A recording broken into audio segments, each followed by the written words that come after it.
Hello friends, CKD stock market news channel में आप सभी का स्वागत करता हूं। चैनल पर पहली बार विजिट कर रहे हैं तो चैनल को सब्सक्राइब कीजिएगा। पास्ट में आपको जिस तरीके से चीज़ें यहां पर देखने को मिली, मार्केट बहुत ज़्यादा क्रैश हुआ, उथल पुथल देखने को मिल रही है और वापस से share market all time high पर खड़ा हुआ है।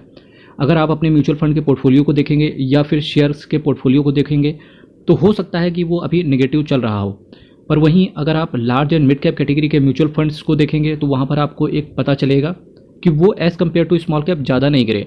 जैसे कि अगर आप क्वांट स्मॉल कैप की बात करेंगे तो अभी पॉजिटिव नहीं हुआ है अगर आपने 6-7 महीने के अंदर खरीदा है तो इसीलिए कहा जाता है कि शेयर मार्केट में हमेशा जर्नी आपको लॉन्ग टर्म के नज़रिए से देखना चाहिए। और जब शेयर मार्केट में क्रैश जैसी सिचुएशन हो, जब लोग मार्केट से डरने लगें, वॉर लाइक सिचुएशन क्रिएट हो जाए, तो उस समय पे एक इन्वेस्टर को ये ध्यान देखना चाहिए कि आप किस इकोनॉमी में बैठे हो। आप भारत देश जैसी मजबूत इकोनॉमी के हिस्सेदार हो, तब आपको यहाँ पर अगर शेयर मार्केट पैनिक बटन की वजह से अगर गिर रहा था तो आपको वहाँ पर लमसम करने की चेष्टा करनी चाहिए थी, क्योंकि ये एक अपॉर्चुनिटी है।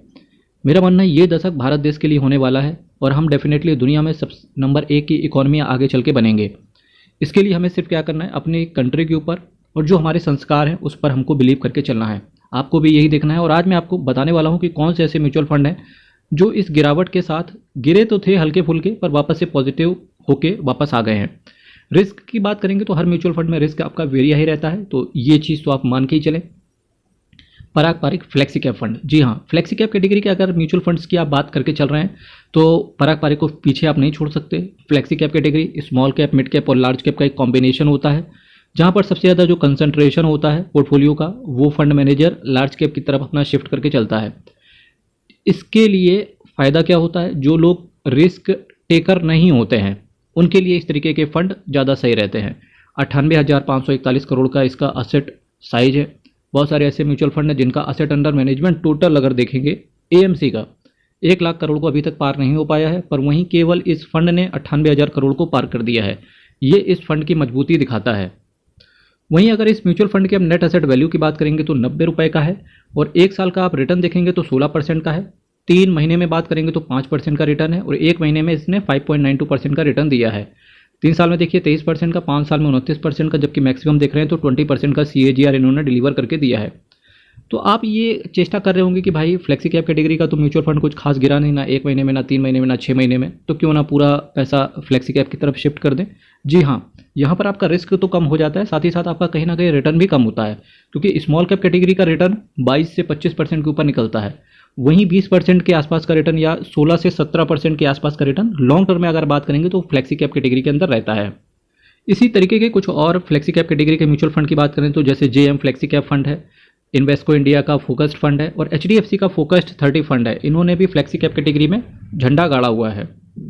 जबकि इसी कैटेगरी में जो कि म्यूचुअल फंड इस गिरावट में कम देखने को मिले और शेयर मार्केट जबकि ऑल टाइम हाई पर वापस से आके खड़ा हो रहा है, वहीं पर कुछ ऐसे म्यूचुअल फंड थे जो सेम गिरावट में नहीं गिरे। इसी कैटेगरी में एक कैटेगरी और आती है लार्ज एंड मिड कैप के कॉम्बिनेशन वाली, ठीक है, क्योंकि यहाँ भी आपका पैसा इक्विटी के अंदर डिप्लॉय रहता है, जिसकी वजह से रिस्क तो इन्वॉल्व रहता ही रहता है। मेरे asset large and mid cap fund direct growth की बात करेंगे तो ये एक ऐसा म्यूचुअल फंड है जहां पर इन्वेस्टर्स ने भरोसा दिखाया है, साथ ही साथ फंड मैनेजर ने भी ये ट्रस्ट डिलीवर करके दिया है इन्वेस्टर्स को। 37,798 करोड़ का असेट साइज, 0.61% का एक छोटा सा सधा हुआ एक्सपेंस रेशियो ये दिखाता है कि फंड मैनेजर को विश्वास है अपने फंड के ऊपर और उसको मैनेज भी अच्छा कर रहे हैं ये लोग। फ्रेंड्स, अगर आप इसके नेट एसेट वैल्यू की बात करके चलेंगे तो 163 रुपये का है। 1 साल का रिटर्न देखेंगे तो केवल 8% का आया है, पर 1 महीने में 7% का रिटर्न है, 3 महीने में 12% का, 6 महीने में 3% का और 3 साल में 19% का CAGR, 5 साल में 27% का। मैक्सिमम देखिए अभी भी फ्लेक्सी कैप कैटेगरी से ऊपर है, 21% का CAGR इन्होंने डिलीवर करके दिया है।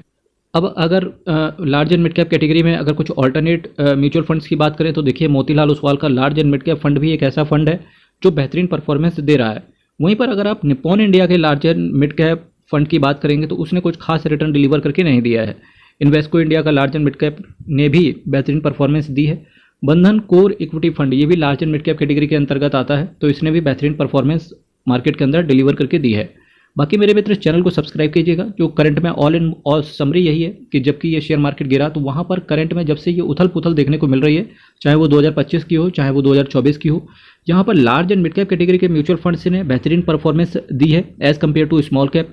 अब ये लोगों को एक डाउट हो सकता है, क्या स्मॉल कैप कैटेगरी के म्यूचुअल फंड्स खराब हो गए? जी नहीं, आपका रिस्क एपेटाइट देख के, आपका जो गोल होता है उसको देख करके अगर आपने इन्वेस्ट किया है तो आपको स्मॉल कैप कैटेगरी के म्यूचुअल फंड्स में भी दिक्कत नहीं होगी। क्योंकि अगर आपका नजरिया 15 से 20 साल का है तब बेहतरीन है, सिंपल है। किसी भी म्यूचुअल फंड के अंदर अपने गोल को पकड़ के चलो, जिस दिन वो गोल अचीव हो जाएगा देखना आपका म्यूचुअल फंड भी रिटर्न बेहतरीन डिलीवर करके दे देगा।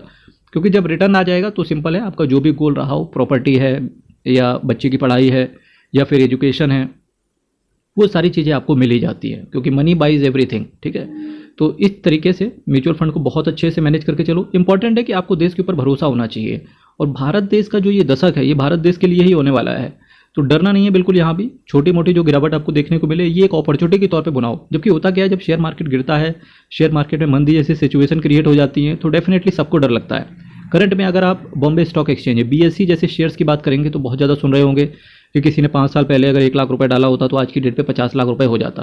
तो सोच के देखो कितने लोग ऐसे थे जो 5 साल पहले 1 लाख रुपए जैसी बड़ी इनकम को एक शेयर के अंदर डालने में बिलीव कर रहे होंगे। कोई भी नहीं, लेकिन जिसने डाला, जिसने रिस्क लिया, उसको मिला रिटर्न। तो एक अच्छे शेयर को पकड़ के चलो, जब तक आपका गोल अचीव ना हो जाए उसके साथ डटे रहो, फंडामेंटल्स अच्छे होने चाहिए। ठीक है, तो इस तरीके से सेम चीज़ एप्लीकेबल होती है म्यूचुअल फंड के ऊपर। अगर आपको फंड मैनेजर के ऊपर भरोसा है, सबसे पहले म्यूचुअल फंड के अंदर आपको देखना होता है एसेट मैनेजमेंट कंपनी जिस पर आपको भरोसा होना चाहिए। उसके बाद फंड मैनेजर को देखना होता है, उसके बाद चुपचाप उसके अंदर SIP पकड़ के चलो। लॉन्ग टर्म में आपका गोल म्यूचुअल फंड आपकी हेल्प करेगा उसको अचीव करने के लिए। मेरे मित्र, कोई डाउट हो कमेंट बॉक्स में रखिएगा, और बाकी यूट्यूब के अबाउट सेक्शन में जाना, वहाँ पर मोबाइल नंबर मिल ही जाएगा मेरा, तो आप कॉल भी डायरेक्ट कर सकते हो मेरे से। बाकी चैनल को सब्सक्राइब करना है, वीडियो को लाइक करना है, जो कि एक मोटिवेशन होता है मेरे लिए। बहुत बहुत धन्यवाद।